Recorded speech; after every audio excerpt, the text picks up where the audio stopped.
Bonjour à tous, heureux de vous retrouver sur le plateau de Paris Turf TV pour votre quotidienne reçue 5 sur 5, l'émission du Quintet Plus et du 5-5. Pour m'accompagner aujourd'hui, Alexandre de Kopman. Bonjour Alexandre. Bonjour Philippe, bonjour à tous. Alexandre, direction Vincennes ce dimanche, une superbe réunion, que des groupes au programme. On pensait que ça allait être Quintet Plus 5-5, malheureusement, faute de partant, on est sur une course un petit peu en dessous, mais avec un lot quand même de qualité. Oui, c'est vrai, il y a 4 groupes 1 ce dimanche à Vincennes, c'est la plus belle réunion de l'année tout simplement. On aurait aimé plancher là sur le prix René Ballière, malheureusement ils ne sont que 11. Bon là, en tout cas, ça reste une très belle épreuve et logiquement, on ne devrait pas trop sortir des clous. Bon, on va essayer, on va déjà voir ça avec votre sélection Alexandre. Alors le 4, Perkins Griff, le 3, Ulster Perrine, le 7, Val Royal, le 16, Scarlett Turgot, le 8, Tina Johnny, le 11, Chapeau, le 5 va très bien et enfin le numéro 10, Urgos. On va débuter avec, logiquement, avec votre favori, le numéro 4, Perkins Griff, qui vient de renouer avec le succès sur ce parcours, c'était dans le prix de Quercy. On va regarder une courte référence pour lui, c'était le prix de Combray le 2 mai dernier.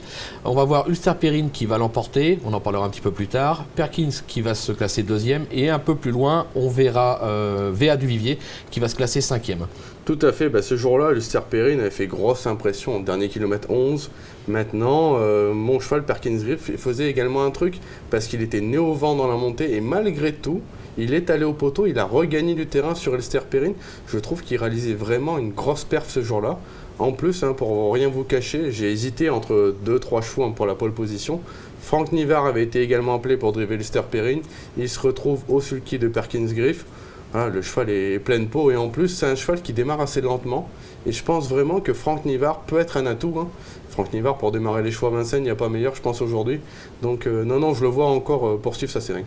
Bon, vous lui opposez, on vient d'en parler justement, ce numéro 3, Ulster Perrine, qui vient de peaufiner sa forme, c'était en province avec une 6e place, c'était son entraîneur qui était au sulky. On attendait Jean-Michel Bazir. Jean-Michel Bazir sera sur Val Royal.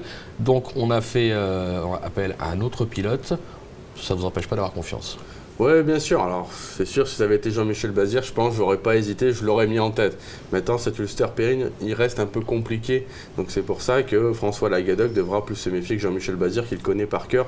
Maintenant, le cheval est vraiment en pleine peau actuellement. Il trotte quand même le dernier coup 12-7 sur le 2007 de la grande piste. On verra, il y a des chevaux qui vont essayer de rendre la distance. Ça va pas être facile s'il arrive à rééditer un chrono pareil, quoi. Ok, on va voir ce qu'il en pense justement, ce Jean-Michel Baudouin, Baudouin, puisqu'Arnaud Lecomte, l'agent au téléphone, on l'écoute. Le cheval est très bien, voilà, il n'aura pas son leader habituel, ce qui est peut-être un des avantages qu'il connaît parfaitement bien. Maintenant, il sera un souci à François Lagadoc. Voilà, le cheval est très bien, donc après, il monte de catégorie un petit peu, mais je pense que ça peut être un Quintet Plus. On a compris, c'est la confiance quand même. Oui, c'est la confiance. Et après, Jean-Michel Baudouin dit que son objectif de l'été, ce sera le prix de Londres au trot monté. Donc ceci plus cela, je le mets qu'en deuxième position. D'accord. En troisième position, le numéro 7, Val Royal. Jean-Michel Bazir, on en parlait tout à l'heure, qui vient de renouer avec le succès à Laval. Un petit bémol, la grande piste, c'est vraiment son truc. C'est vrai que si on regarde un peu ses stats sur les longs parcours de la grande piste, il n'y a jamais gagné. Maintenant, sur le parcours précis, il a couru deux fois il a pris des accessites. À Laval, il était quand même assez impressionnant, il est parti de loin, il résiste à Vinci de l'Abbaye qu'on retrouvera dimanche dans le prix René Ballière, tout de même. Maintenant, c'est vrai que grande piste, pour moi, c'est un cheval qui a beaucoup d'allure, qui peut peiner un petit peu. Et en plus, pour rien vous cacher, je me suis un peu penché sur son programme. Le 4 juillet à Enghien, il pourrait courir le prix de la Manche, mais pour ça, il faudrait qu'il soit pas mieux que 3e. Donc je l'ai mis 3e, je me suis dit, tiens, 3e battu par mes deux préférés. Après, il court le prix de la Manche, il le gagne. C'est logique. Piste plate à Enghien, voilà, on fait un peu des mathématiques. C'est fait, c'est annoncé. En 4e position, le 16, Scarlett Turgot. Alors moi, je l'adore, elle est au top. Elle a déjà remporté pas moins de 5 Quintet Plus 5-5 depuis le début de sa carrière. Elle se transforme à Vincennes. Moi, personnellement, je l'aurais carrément glissé plus haut. Maintenant, elle rend 25 mètres. Je pense que pour gagner dans cette épreuve, pour Scarlett Turgot, il faut trotter un chrono de prix d'Amérique, peut-être un petit 12, petit 12 sur le tracé. Donc j'adore moi aussi Scarlett Turgot, c'est une jument formidable. À Vincennes, elle se transforme. Elle vient de faire jeu égal avec Ustinov du Vivier. Maintenant, en plus, c'est la seule qui, pour moi, peut faire l'arrivée des 25 mètres. Ouais. Donc peut-être falloir qu'elle fasse l'effort toute seule. Elle risque peut-être de souffler un petit peu. Maintenant, je pense que pour les places, il faudra compter avec elle. Ouais. On va voir ce qu'en pense Éric Raffin, puisque Jean-François Meyer a été à sa rencontre. Il nous parle justement de ce numéro 16, Scarlett Turgot. On l'écoute. C'est vrai que c'est une jument qui est en pleine possession de ses moyens. Dès qu'elle arrive à Vincennes, elle se transcende. Là, découvre une nouvelle fois un bel engagement. 25 mètres, c'est jamais des plus évidents, on le sait, mais c'est dans sa catégorie. Au premier échelon, il y a un cheval comme Val-Royal qui est en grande forme. Donc la tâche, c'est pas des plus faciles. Mais la jument, elle est en forme, donc avant le coup, je pense que c'est une très bonne base de jeu.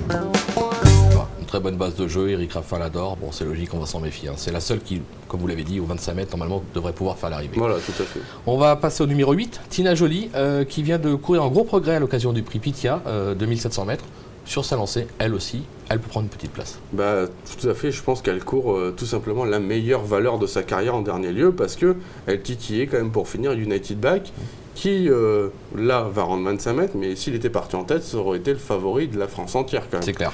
Donc si elle réalise cette valeur, c'est une toute première chance, c'est une jument valeureuse qui fait toutes ses courses. Non, je pense que c'est logique d'en attendre un bon résultat, en tout cas pour les places. Ok, Alexandre, merci pour toutes ces infos. On va conclure avec une petite pépite lors de cette magnifique réunion. Ouais, c'est vrai que je n'ai pas pris de pépite dans une course classique. J'ai préféré tenter un petit peu dans un prix de série.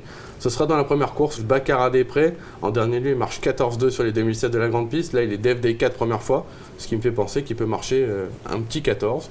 Et je pense que s'il marche un petit 14, il va falloir être fort quand même pour le devancer. Et bah voilà, un gagnant annoncé. On va se quitter avec un petit coup de chapeau, puisque notre équipe de foot Turf Edition participait au tournoi de la FASEC. C'était hier. Et ils ont eu l'élégance de se faire battre en finale. C'est quand même joli, bravo à eux. C'était pas, il fallait l'oser. Battu 1-0, bon, un petit but. Bon, voilà, je crois, on m'a dit qu'il manquait des attaquants. Enfin, ça on en reparlera. Donc le rendez-vous est pris. L'an prochain, c'est la victoire. 4e il y a 2 ans.